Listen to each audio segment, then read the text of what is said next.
Student, good morning to all of you. In this video I have explained the concept of international business. हाँ जी हाँ जी class, सब तो पहला की international business ਨੂੰ ਡਿਸਕਸ ਕਰਨ ਤੋਂ ਪਹਿਲਾਂ ਅਸੀਂ ਸਭ ਤੋਂ ਪਹਿਲਾਂ ਇਹ ਕਨਫਰਮ ਕਰਾਂਗੇ कि इंटरनल ट्रेड की ਹੁੰਦਾ है। ठीक है, what do you mean by internal trade? Trade क्या होता है? Trade is now trade means buying and selling of goods and service with a view to making profit. Trade का मतलब की ਹੁੰਦਾ कि ਅਸੀਂ गुड्स एंड सर्विस ਨੂੰ ਦੀ ਖਰੀਦਾਂਗੇ ਤੇ ਵੇਚਾਂਗੇ। ਤਾਂ ਕਿਉਂ ਬਾइंग एंड सैलिंग क्यों करेंगे गुड्स एंड सर्विस ਨੂੰ? ਤਾਂ ਕਿ ਸਾਨੂੰ ਬਿਜ਼ਨਸ ਵਿੱਚ प्रॉफिट हो सके। ठीक है, trade that is carried on with in the boundaries of a country is called internal trade. तो इंटरनल ट्रेड वो ट्रेड होंगे जोड़ा कि असी एक कंट्री की बाउंड्रीज के अंदर अंदर करते हैं। इंटरनल ट्रेड जिमें कि एग्जाम्पल लेके चलते हैं, जिमें कि इंडिया ਦੇ ਵਿੱਚ दो स्टेट्स की गल करते हैं। ठीक है, इंडिया एक कंट्री है, इंडिया के विच ही ट्रेड किया जाऊगा, इंडिया की बाउंड्री के अंदर अंदर ही ट्रेड किया जाऊगा।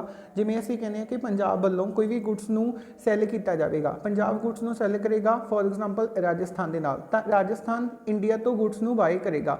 तो इंडिया तो राजस्थान के विच की है ट्रेड हो रहा गुड्स का। ठीक है, buying and selling of goods and service. ठीक है, with in the boundaries of a country. ठीक है, सभी को समझ आ गया।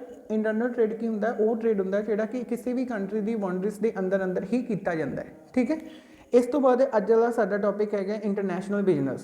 ठीक है, हुण देखो क्लास सानू की international business internal business clear हो गया की होंगे। हुण की असीं करते हैं इंटरनेशनल बिजनेस की होंगे। International business refers to business activities taking place between two countries.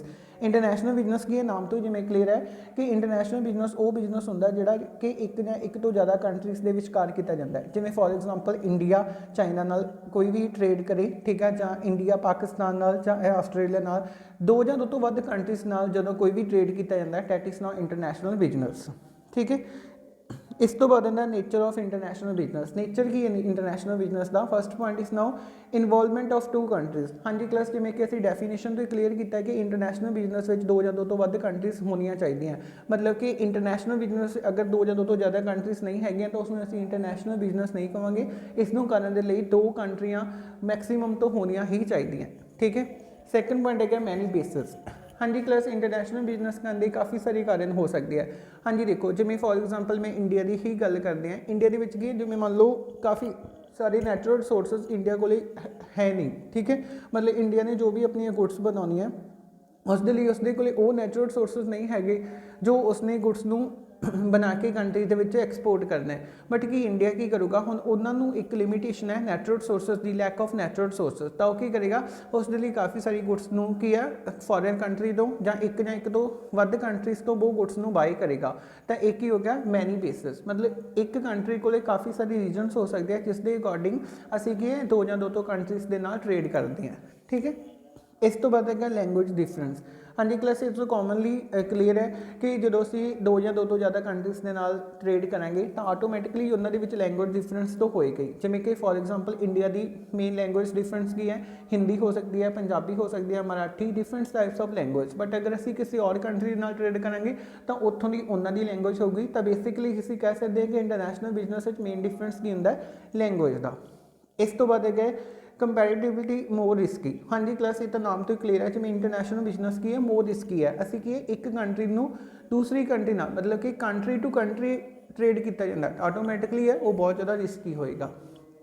इस तो बाद है नैक्सट पॉइंट गवर्नमेंट इंटरवैक्शन। गवर्नमेंट इंटरवैक्शन ये गवर्नमेंट का बहुत ही इंपॉर्टेंट रोल होंगे। देखो अगर कोई भी असी इंटरनेशनल लैवल पर कोई भी एक्टिविटी या कोई टास्क किया जाता है तो गवर्नमेंट वो पार्टिसिपेट निभाएगी। ठीक है, दैन नैक्सट पॉइंट है पेमेंट इन फॉरेन करेंसी। हाँ जी क्लास देखो, अगर असी गुड्स नू इंडिया ने कोई भी गुड्स फॉरन तो किसी भी कंट्री तो बाय की है तो हुण इंडिया नू की है उस गुड्स के बदले उसनू पेमेंट देनी पड़ेगी। तो हुण की है वो गुड्स के लिए की करेगा, जी फॉरन कंट्री तो उसने गुड्स बाय की है उस फॉरन कंट्री नू उसे दी करेंसी में ही पेमेंट करेगा। ठीक है, इस तो बाद नैक्सट पॉइंट है next topic benefits of international business.